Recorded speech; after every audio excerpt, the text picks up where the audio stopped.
Bismillahirrahmanirrahim. Assalamualaikum warahmatullahi wabarakatuh.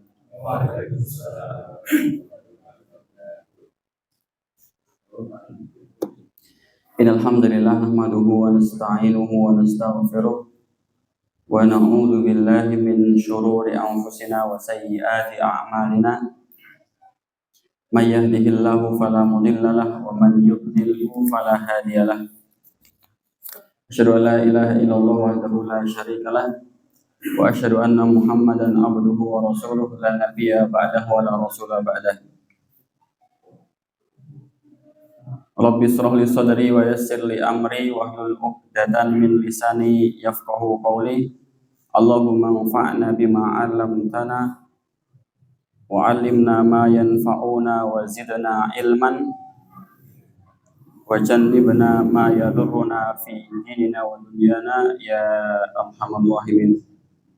Alhamdulillah, pertama-tama adalah kita perbanyak syukur kepada Allah Subhanahu wa taala atas segala limpahan rahmat dan karunia dari Allah tentunya, sehingga kula panjenengan semua bisa berkumpul ya Pak, menjalankan kegiatan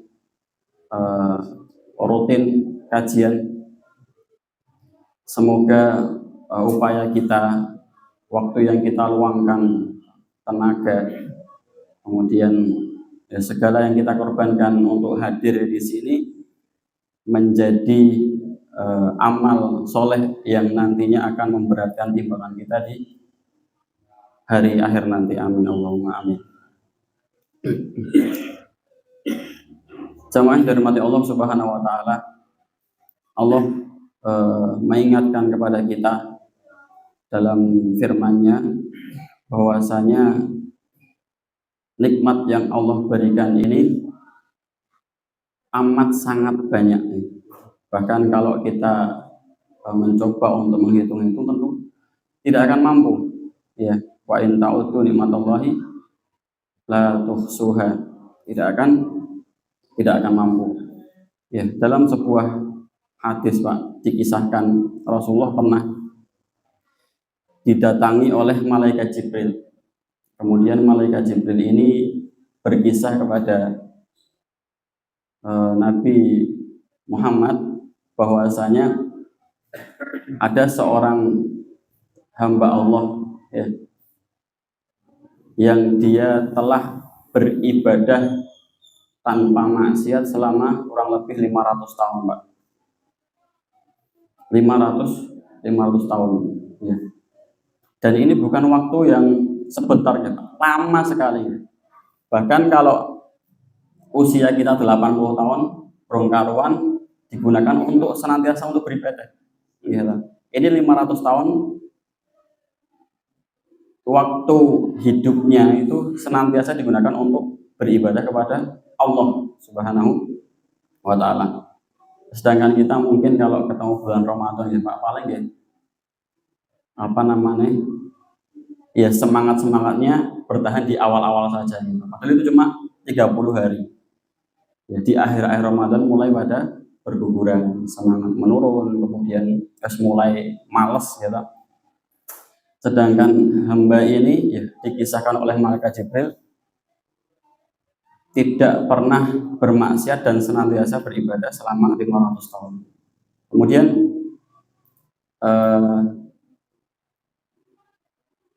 dalam cerita ini hamba ini ketika sebelum meninggal minta kepada Allah bahwasanya dicabut nyawanya dalam keadaan bersujud kepada Allah. Kemudian Allah ijabahi dan dia juga meminta bahwasanya jasadnya untuk tidak ditelan oleh bumi sehingga jasadnya ini awet Pak.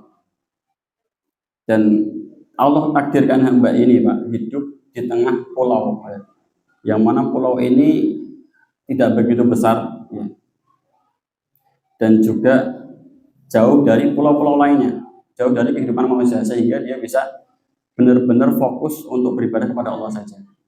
Kemudian ketika dia meninggal dan Allah perintahkan malaikatnya untuk mendatangkan hamba ini tadi, wahai malaikatku, datangkan hambaku yang telah beribadah kepadaku selama 500 tahun. Kemudian datangkan hamba ini Pak.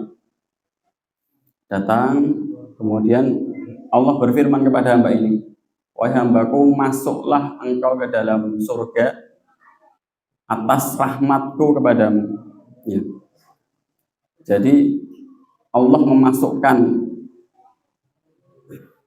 seorang hamba ke dalam surga itu karena apa Pak? Karena rahmat dari Allah.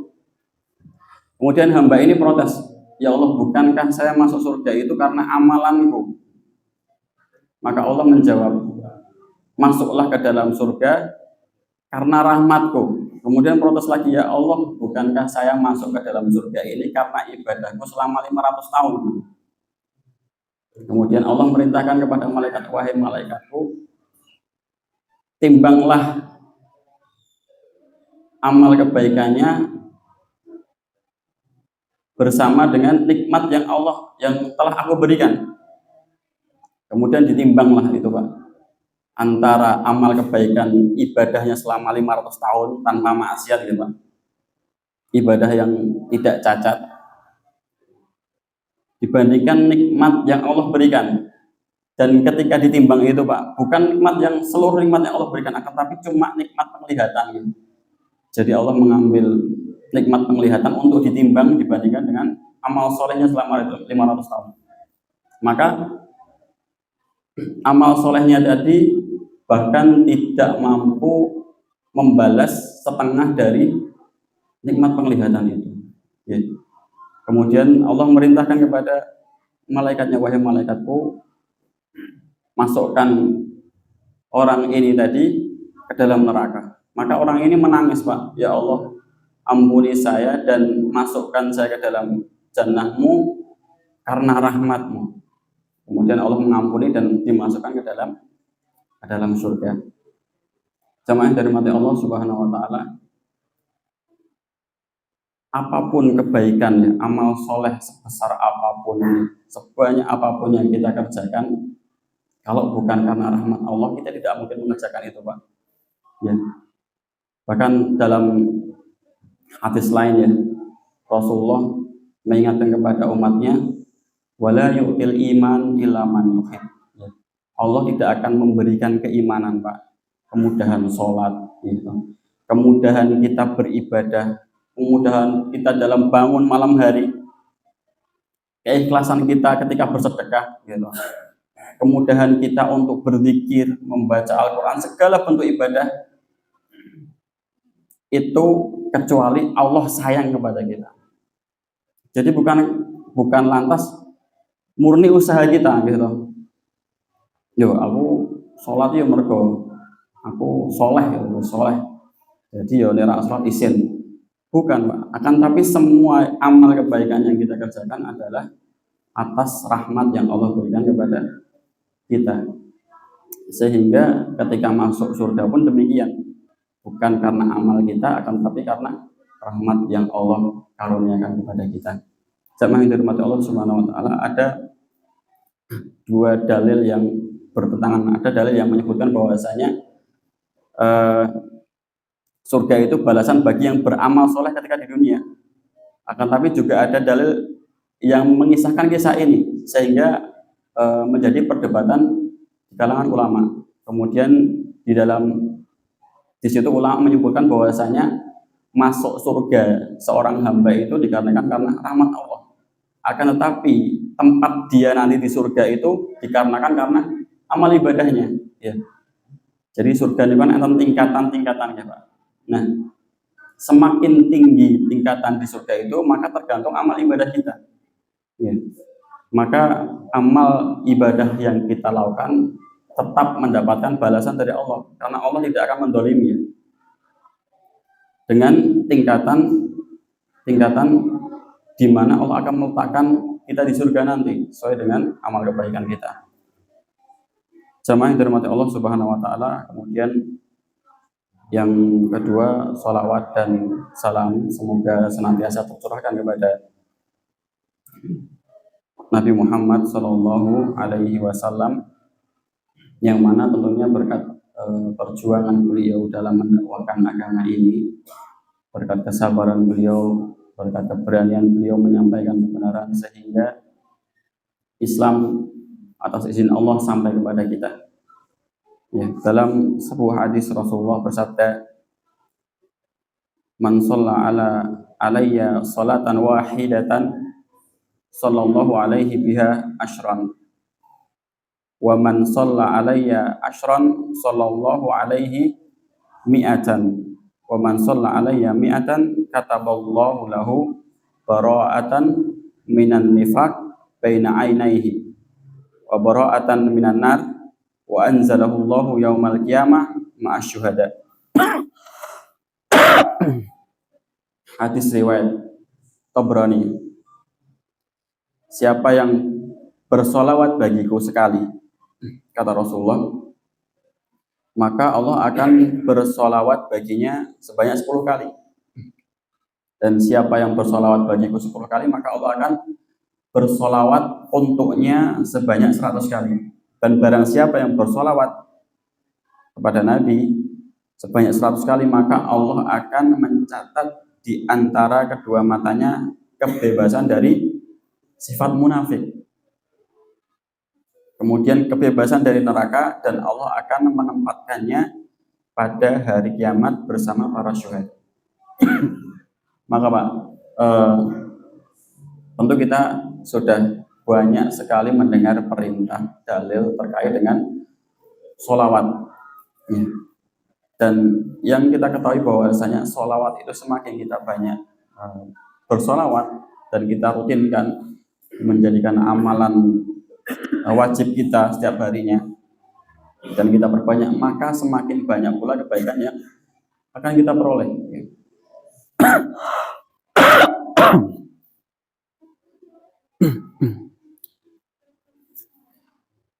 Maka marilah kita jadikan sholawat ini menjadi zikir harian kita, gitu Pak, terutama di hari-hari Jumat, yang dalilnya jelas bahwasanya Rasulullah merintahkan untuk memperbanyak sholawat di hari Jumat. Jamaah yang dirahmati Allah Subhanahu wa taala, dalam surat Ali Imran ayat 185, Allah Subhanahu wa taala berfirman mengingatkan kepada kita, dan ayat ini banyak sekali dari kita yang sudah hafal. Ya, ini Allah berfirman, kullu nafsin dha'iqatul maut. Jadi tiap-tiap yang berjiwa, gitu Pak, tiap-tiap yang di dalamnya ada jiwa akan merasakan yang namanya kematian. Kalau kita perhatikan makna dari ayat ini Pak, ya, tiap-tiap dari yang berjiwa pasti akan merasakan yang namanya kematian, ya. Maka kalau kita semua, ya, Allah ingatkan akan menemui atau merasakan kematian, maka masa depan kita tentu bukan dunia ini. Kalau masa depan kita dunia, ya, kalaupun masa depan kita dunia Pak, maka tidak akan ada yang namanya kematian. Kalau Allah menginginkan kebahagiaan kita di dunia, maka tentu tidak ada yang namanya kematian. Maka kita semua tahu dan paham betul bahwasanya kebahagiaan kita, masa depan kita semuanya bernyawa adalah akhirat. Maka ayat ini menjadi peringatan bagi kita, menjadi peringatan bahwasanya sekeras apapun kita mengejar dunia Pak, pasti akan kita tinggalkan. Karena masa depan kita bukan dunia. Kalau pikiran kita masa depannya adalah dunia Pak, maka kita akan merasa kurang dan kalah terus dibandingkan orang lain. Akan tetapi kalau kita pikirannya masa depannya akhirat Pak, mbok setiap harinya eh, kita susah, makanya harus sederhana gitu. Kita nggak akan ambil pusing, Pak. Ya. Selama langkah kita yang kita tempuh itu halal, ya, kita tahu masa depan kita bukan dunia, maka kita tidak akan stres, ya, tidak akan merasa kurang. Maka perlu diingat bahwasanya kebahagiaan yang hakiki atau masa depan kita diukur dari amal kebaikan akhirat kita, yakni setelah kematian nanti. Dan kematian itu Pak memiliki beberapa ciri-ciri. Ya. Yang pertama adalah rahasia. Kematian itu rahasia dan hanya Allah yang tahu. Disebutkan dalam surat Al-Luqman, surat Luqman ayat 34. Wa ma tadri nafsun madza taksibu ghadan wa ma tadri nafsun bi ayyi ardin tamut. Dan tidak ada seorang pun yang dapat mengetahui dengan pasti apa yang akan diusahakannya besok. Ya, jadi kita nggak ada yang tahu, Pak, besok itu kita bakal makan apa. Nggak ada yang tahu dari kita besok kita pendapatannya berapa. Nggak ada yang tahu besok apa kita masih hidup, nggak ada yang tahu.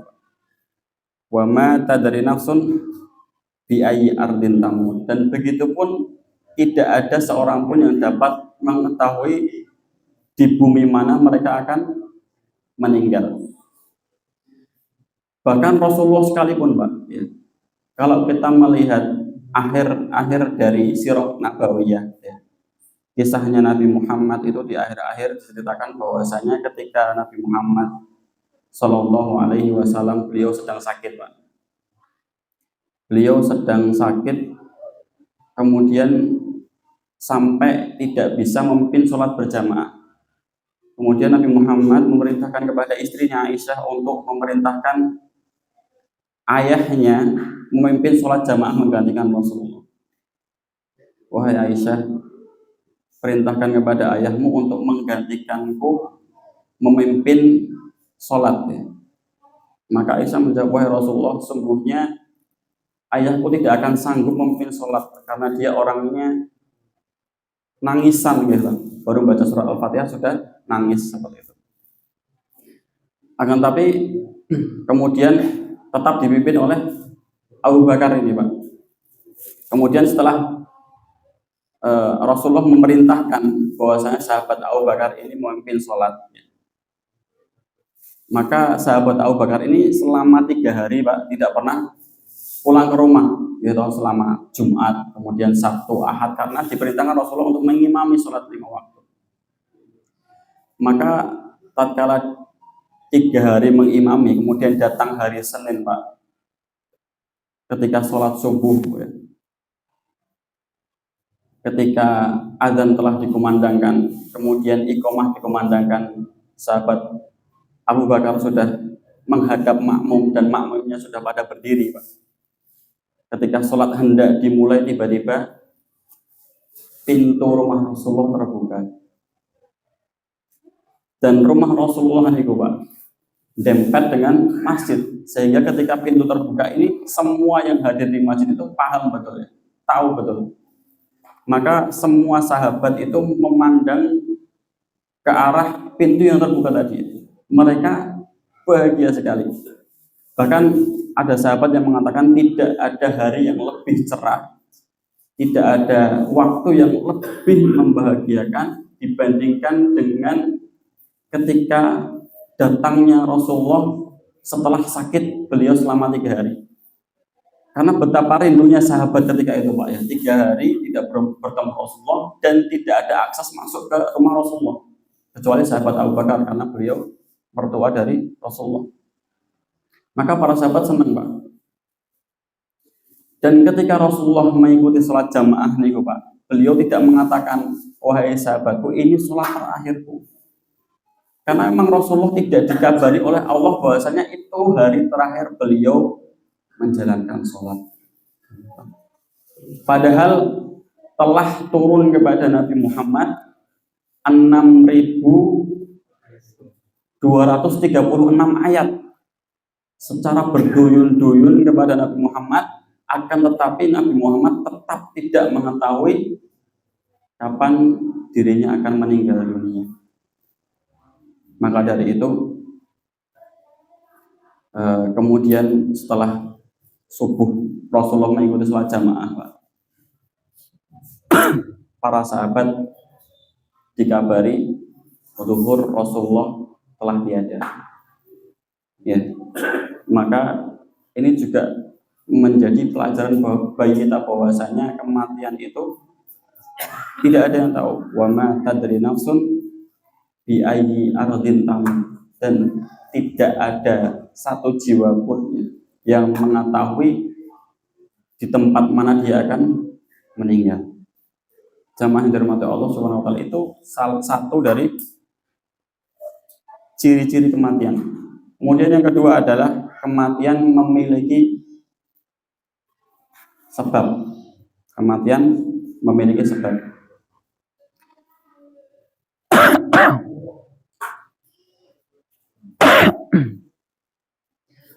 Kata Sufyan Ats-Tsauri ya, dalam kitabnya beliau menuliskan kullu bani Adam wa ala jambihi tis'un wa tis'ina manaya.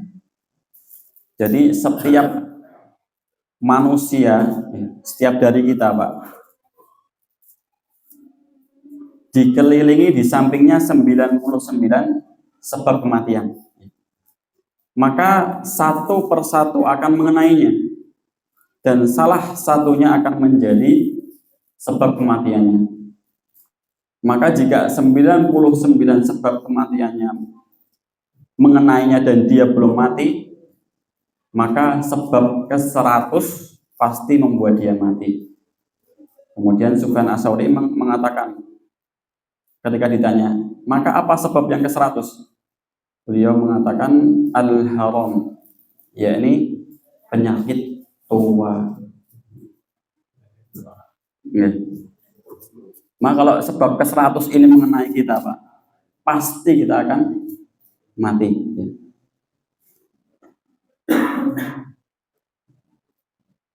Maksudnya apa? Jadi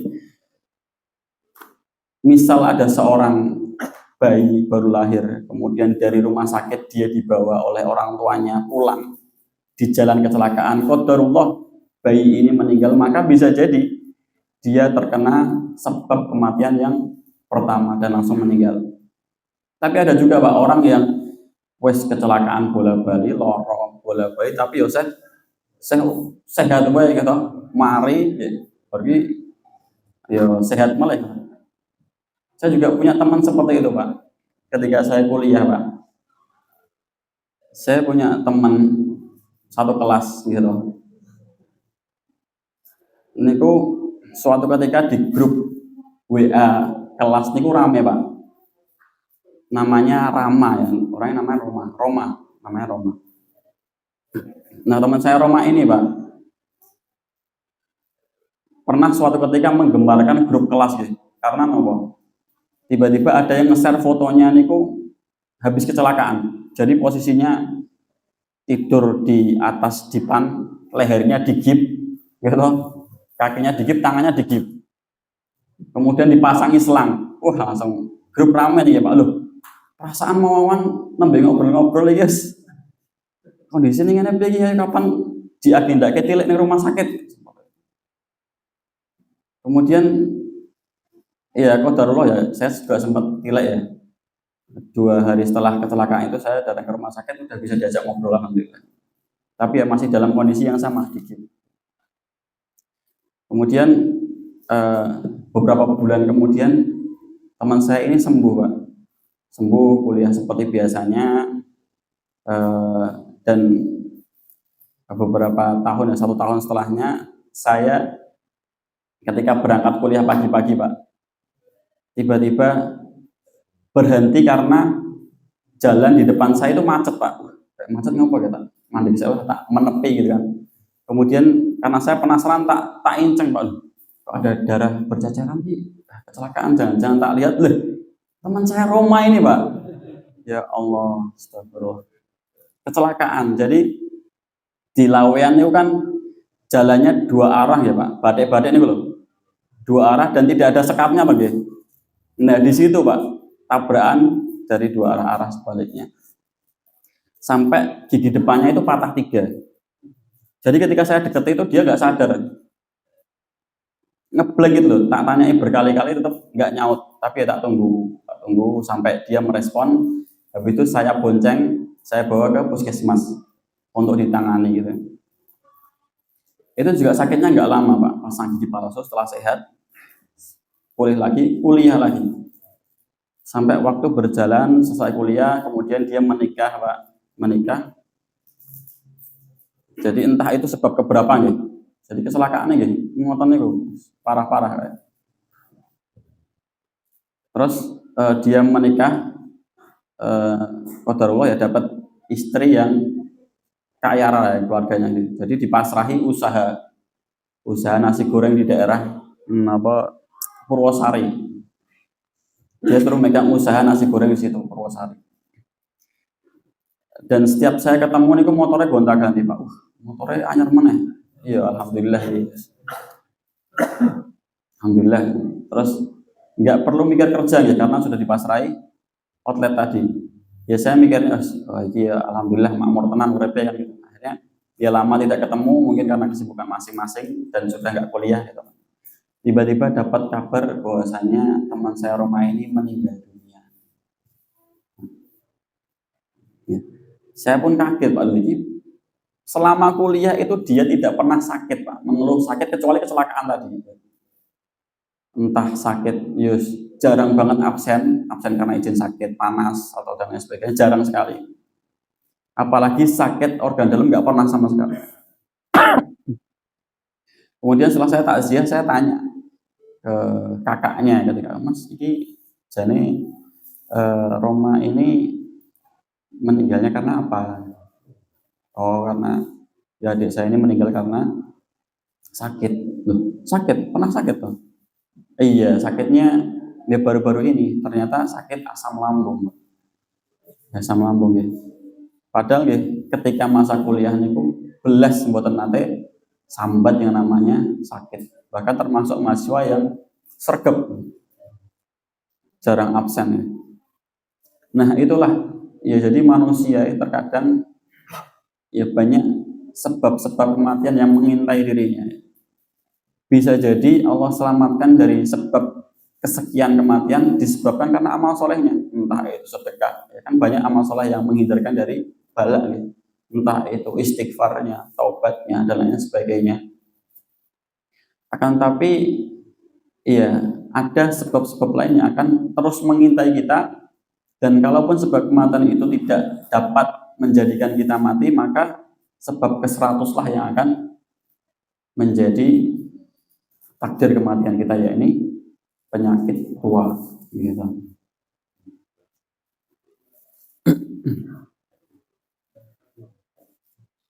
Kemudian dan kematian itu bukan soal perpisahan gitu. Akan tapi kematian adalah jadwal keberangkatan. Bisa jadi kita dulu atau bisa jadi kerabat kita dulu. Ya. Dan tentu ini semua tidak tergantung dengan usia. Banyak sekali orang-orang yang keberangkatannya lebih awal dari kita ya. Baru 2 pekan kemarin Pak, saya dapat 2 kabar. Yang pertama kabar teman istri saya meninggal karena melahirkan. Jadi sebelum melahirkan sudah divonis dokter nih Pak, karena sebelumnya pernah sesar ya. Bu, ini tidak bisa lahiran normal, harus dioperasi lagi. Tapi karena dia kekeh, ya teman istri saya ini kekeh pengen lahiran normal, carilah tempat bidan atau klinik yang pro normal ya. Jadi tetap diusahakan normal. Tapi qadarullah Allah takdirkan ajalnya sampai di situ sehingga meninggal dunia. Maka gini kok Pak, ya. Maka kita harus persiapan. Yang pertama ajal itu tidak ada yang tahu. Yang kedua banyak sebab-sebab kematian yang senantiasa mengintai kita. Maka perlunya kita persiapan untuk menyambut hal tersebut ya. Sehingga tidak ada kekhawatiran ya. Tidak ada rasa takut, tidak ada rasa cemas ketika menghadapi hari-hari yang kita lalui. Jamaah yang dirahmati Allah Subhanahu wa taala. Kemudian sebab yang ketiga adalah kematian memiliki hubungan dengan rezeki ya. Kalau kita tahu Pak bahwasanya kematian itu ada hubungannya dengan rezeki, maka harusnya kita menjadi pribadi yang lebih tenang gitu. Ampun ngoyo-ngoyo gitu. Tidak perlu menyenggol hal yang haram dan tidak perlu menyenggol hal yang subhat. Karena rezeki ya yang Allah takdirkan jadi milik kita pasti jadi milik kita gitu. Bahkan Rasulullah memberikan sebuah hadis ya, nasihat bagi kita semua, lan yamuta ahadun hatta yustaufa rizquhu ya. Tidak akan pernah dimatikan sampai semua jatah rizkinya diberikan padanya. Kalau kita melihat para koruptor nih Pak, koruptor sampai triliunan, ini kalau dia mau bersabar gitu Pak, rizki haramnya itu bakal sampai kepada dia ya. Menjadi hal yang halal kalau dia mau bersabar. Tapi godaan setan itu luar biasa nih. Bagi kesempatan gini, era ketahuan ya. Alhamdulillah ya toh, pakai triliunan gitu. Sehingga kalau kita tidak sabar terhadap godaan itu tadi, kita akan memilih langkah mengambil hal yang Allah haramkan. Padahal tidak akan sampai ya, tidak akan dimatikan kecuali semua jatah rezekinya sampai kepada orang tersebut. Bahkan kata Hasan Al-Basri ya, malaikat maut itu Pak, malaikat maut niku mendatangi kita sehari 3 kali dengan membawa catatan rezeki kita biidznillah ya, dengan izin Allah. Kemudian ketika mendatangi seorang hamba, namanya ini Kidul Warung misalnya dulu, oh sesuai omanya nomor ini, dilihat, oh ternyata masih ada jatah rezekinya 200 juta. Akhirnya ditinggalkan oleh malaikat maut karena masih ada jatah rezekinya. Dan dalam sebuah ayat Allah surat Hud ayat 6 ya, Allah mengingatkan kepada kita semua, wa ma min dabbatin fil ardi illa 'alallahi rizquha. Dan tidak ada satupun dari hewan melata kecuali Allah yang tanggung rezekinya ya. Hewan melata Pak, hewan melata ini pun apa Pak? Hewan yang dia ketika berjalan perutnya nempel ke tanah. Itu pun ya susah apa? Pergerakannya tentu lebih susah dari kita Pak. Ya, hewan yang perutnya nempel tanahnya kan susah ya Pak. Kudu berangkang, pokoknya kura-kura itu kan gitu. Nek mangsane melayunya cepat. Biasanya kan kura-kura makannya ikan ya Pak. Ikan larinya cepat. Sedangkan kura-kura ya, tapi kalau rezekinya maka tetap sampai badannya. Sebagaimana Allah berfirman tadi, Allah yang akan tanggung rezekinya. Apalagi dengan kita yang Allah ciptakan secara sempurna, tangan ya, lengkap, kaki ada, maka tidak perlu terlalu dikhawatirkan. Ada sebuah kisah ya. Jadi ulama, salah seorang ulama Pak, pernah berkisah. Jadi ulama ini biasanya ketika hendak mengisi kelas Pak, mengisi kelas kajian itu melewati satu jalan saja. Misalnya mereka Purwosari nggak lewati Slamet Riyadi tok. Kemudian tiba-tiba dia itu pengen ngambil jalan lain Pak. Jajal tak lewat Makam Haji lah, lawean. Akhirnya dia ambil jalan lain Pak, ulama ini. Kemudian ketika lewat jalan lain ini dia jalan, tiba-tiba mendengar ada suara orang minta tolong. Tolong saya di sini, tolong saya. Kemudian ulama ini mencari sumber suara. Wah, ini enak wong njaluk tulung. Dicari, akhirnya ketemu, Pak. Ternyata orang itu masuk ke dalam lubang sedalam 2 meter. Kemudian ulama ini mencari alat untuk menolong, akhirnya tertolong itu, Pak. Setelah diangkat ke atas, dia lemas, digendonglah oleh ulama ini ke tempat yang agak jauh dari lubang itu. Kemudian diletakkan dan ditawari minuman. Pak, sepertinya jenengan kesel ya, tahun ini yang saya bawa air putih, tolong bisa diminum dulu. Akhirnya diminum sama orang itu, Pak. Diminum sampai habis. Gitu. Bawa air putih ulama ini karena mau perjalanan berdakwahan itu, diminum airnya sampai habis karena capek, teriak minta tolong. Kemudian orang bawa-bawa ini bilang, sebenarnya saya sudah terjebak di situ cukup lama. Setiap orang lewat itu saya minta tolong, tapi mereka tidak ada yang dengar. Dan alhamdulillah saya bersyukur sekali kepada Allah bahwasanya engkau mendengar teriakanku. Di manakah engkau tadi mendengar teriakanku? Maka ulama itu mencari lubang itu tadi.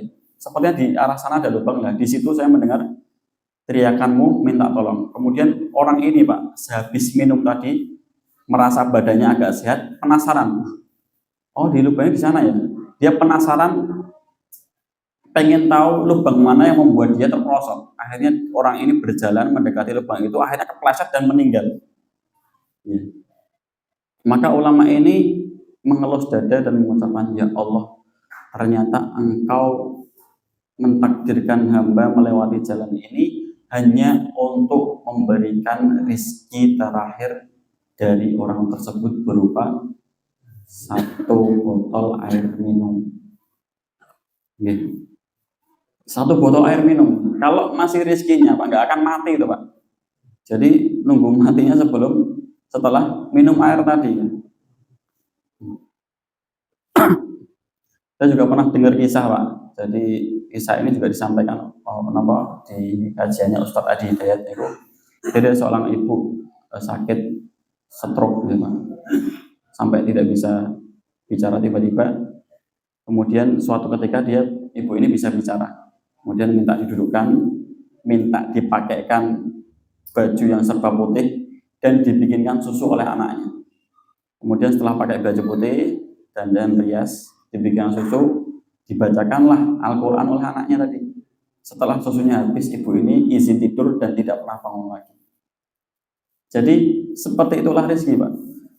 Kalau 1 M, 1 juta, 1,5 juta yang tadinya mau diambil dengan cara yang haram, ya, kalau kita mau bersabar menunggu hal itu, dan kalau Allah takdirkan itu menjadi rezeki kita, pasti akan sampai kepada kita. Akan tapi bujuk rayu setan itu kan luar biasa.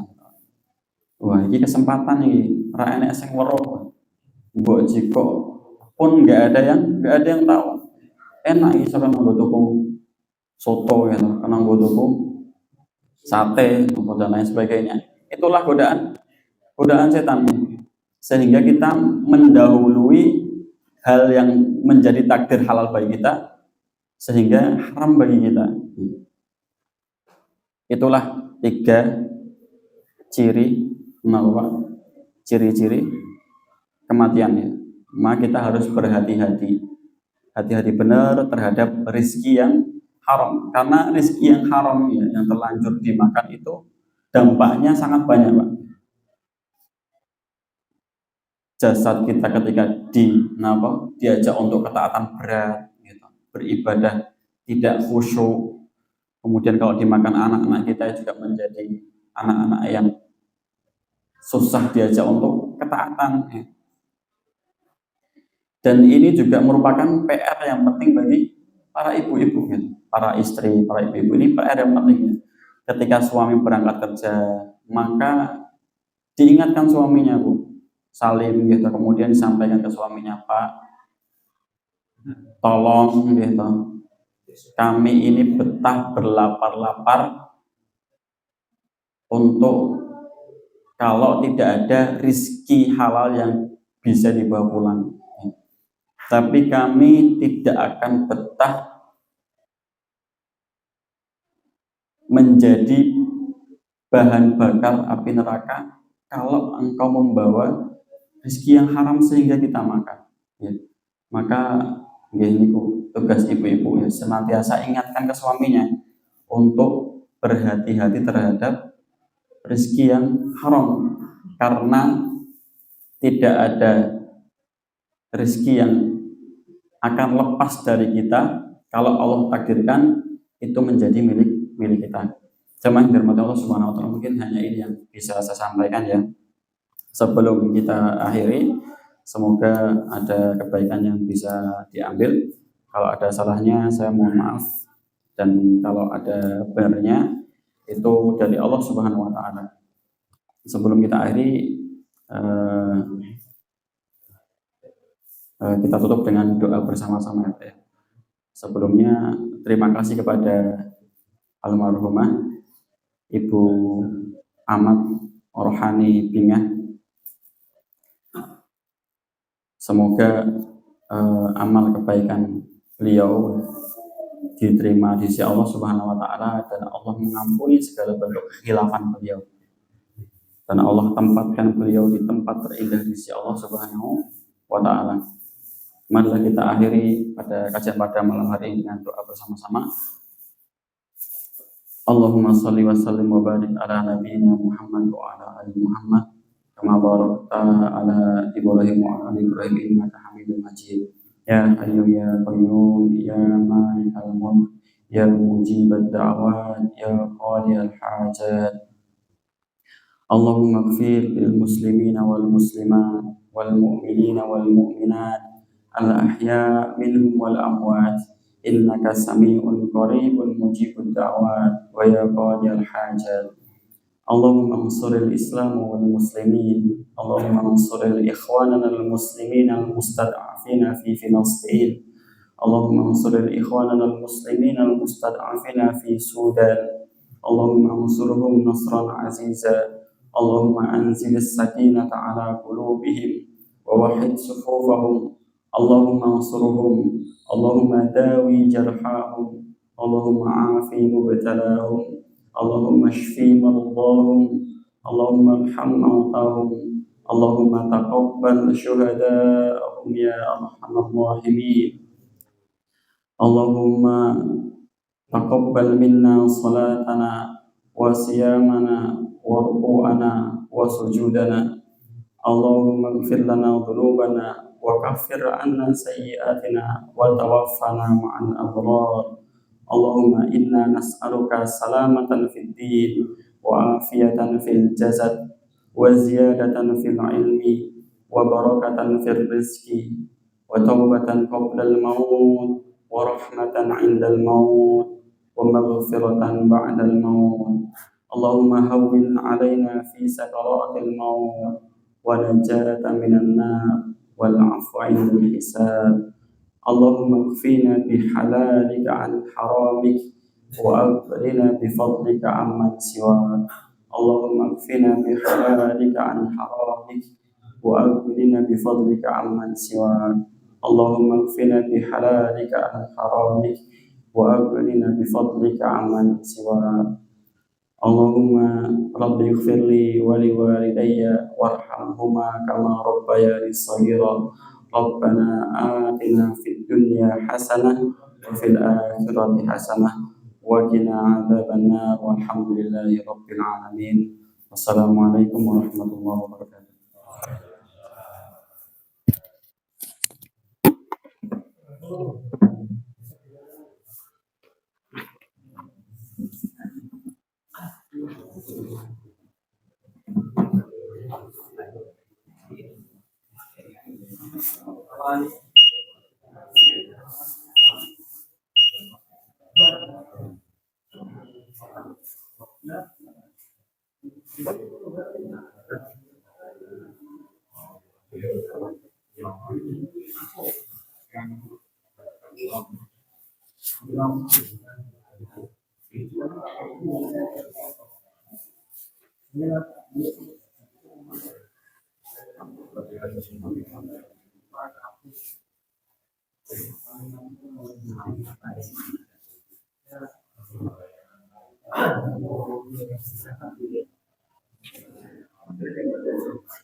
Allah